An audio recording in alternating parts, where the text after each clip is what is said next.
आज मैं लेकर आई हूँ माता पिता का भक्त श्रवण कुमार की कथा।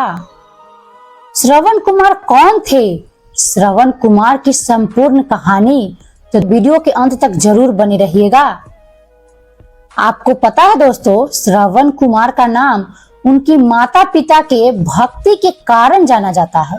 वह अपने अंधे माता पिता के एक लौती संतान थे।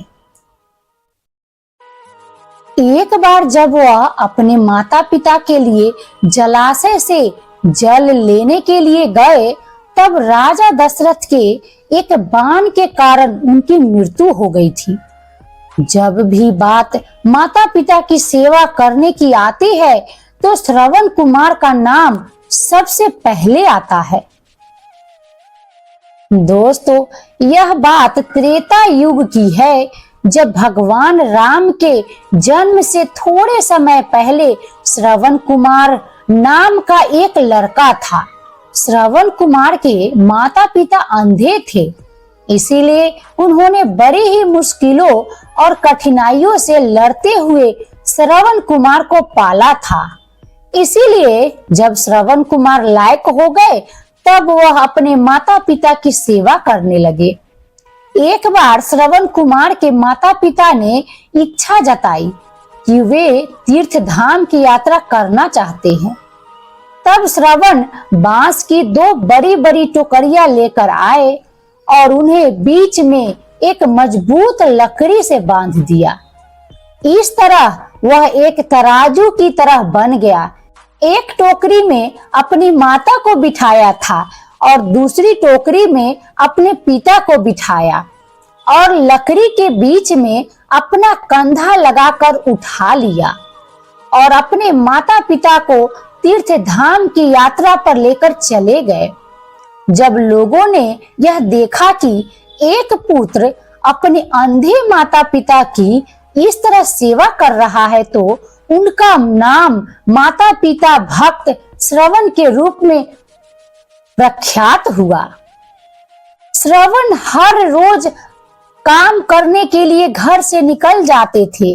उसके बाद वह जंगल से लकड़ियां काटने के लिए जाते और अपना चूल्हा जलाने के लिए लकड़ियां जंगल से बटोर कर लाते।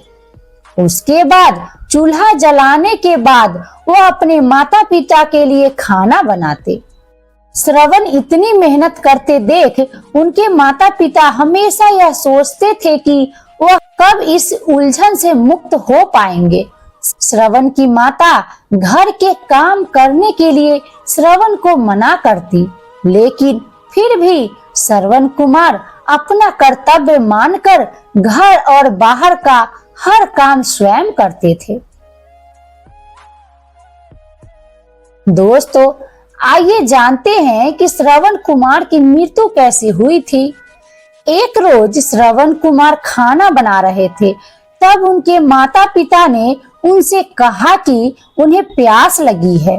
अपने माता पिता की प्यास बुझाने के लिए श्रवण कुमार नजदीकी जलाशय से जल लेने के लिए चल पड़ते हैं।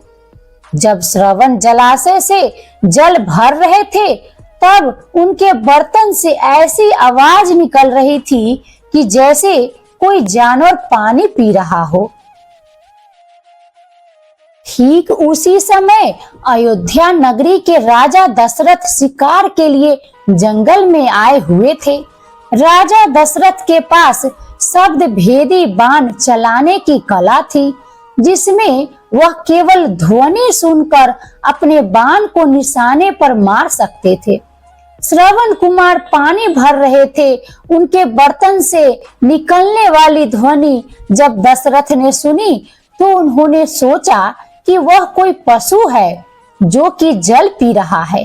यही सोचकर राजा दशरथ ने उस ध्वनि की तरफ अपना बाण छोड़ दिया। जब वह बाण श्रवण कुमार के शरीर पर लगा, तो उन्होंने जोर से चिल्लाया। श्रवण कुमार के चिल्लाने की आवाज सुनकर राजा दशरथ को आभास हुआ कि उन्होंने किसी मनुष्य पर बाण चला दिया है। अपने घोड़े से उतरकर राजा दशरथ तुरंत उस जगह पर पहुंचते हैं। जहां पर श्रवण घायल अवस्था में पड़े थे। राजा दशरथ को अपने किए पर ग्लानि महसूस होती है और वह मन ही मन बहुत दुखी होते हैं और श्रवण कुमार से क्षमा मांगने लगते हैं। श्रवण कुमार उन्हें धीरज बंधाते हुए कहता है कि महात्मा, आप जो भी हो, मेरा केवल इतना काम कर दीजिए। मेरे माता पिता अंधे हैं तथा वह नजदीकी कुटिया में मेरी प्रतीक्षा कर रहे होंगे। आप यह जल ले जाइए और उनको पिला दीजिए। यह कहकर श्रवण अपने प्राण त्याग देते हैं। दोस्तों, दशरथ को मिला था पुत्र वियोग का श्राप, और वो कैसे मिला था, चलिए वीडियो में मैं आगे आपको बताती हूँ। अपना मुख शर्म से नीचा करके राजा दशरथ श्रवण कुमार से वह जल का पात्र लेकर उसके माता पिता के पास पहुंचते हैं। वहां पहुंचकर जब राजा दशरथ उन्हें जल पीने के लिए कहते हैं, तब वह दोनों उनसे पूछते हैं कि उनका बेटा श्रवण कहाँ है। तब मन में दुखी होते हुए गिलानी से भरपूर राजा दशरथ उन्हें सारा वृतांत बताते हैं कि वह उनके अपराधी है तथा उनके भूल के कारण उनके पुत्र श्रवण कुमार की मृत्यु हो चुकी है। अपने इकलौते पुत्र की मृत्यु की खबर सुनकर दोनों माता पिता बुरी तरह से रोने लगे। रोते रोते श्रवण कुमार की माता ने अपने प्राण त्याग दिए। तब श्रवण के पिता ने राजा दशरथ से कहा, हे राजन, तुम्हारे एक भूल के कारण मेरे पूरे परिवार का विनाश हो गया। पहले मेरा पुत्र मारा गया और अब मेरी पत्नी ने भी प्राण त्याग दिए, तो अब मैं भी अपने प्राण त्यागने जा रहा हूँ। इसीलिए मैं तुझे श्राप देता हूँ कि जिस तरह आज मैंने अपने पुत्र के वियोग में अपने प्राण त्यागे हैं, उसी तरह तू भी भविष्य में एक दिन अपने पुत्र के वियोग में प्राण त्याग देगा। राजा दशरथ को यह श्राप देते हुए श्रवण के पिता भी अपने प्राण त्याग देते हैं। उसके बाद में दुख और ग्लानि से भरे हुए राजा दशरथ उन तीनों का अंतिम संस्कार करते हैं। तो दोस्तों, आई होप आपने वीडियो देखा और सुना भी। तो आपको इस वीडियो से क्या सीख मिली, प्लीज कमेंट में जरूर बताइएगा। और वीडियो पसंद आए तो लाइक एंड शेयर जरूर करिएगा। मिलते हैं नेक्स्ट वीडियो में नेक्स्ट टॉपिक के साथ। तब तक के लिए खुश रहिए, खुशियां बांटते रहिए। राम जी आप सबकी मनोकामना पूरा करेंगे।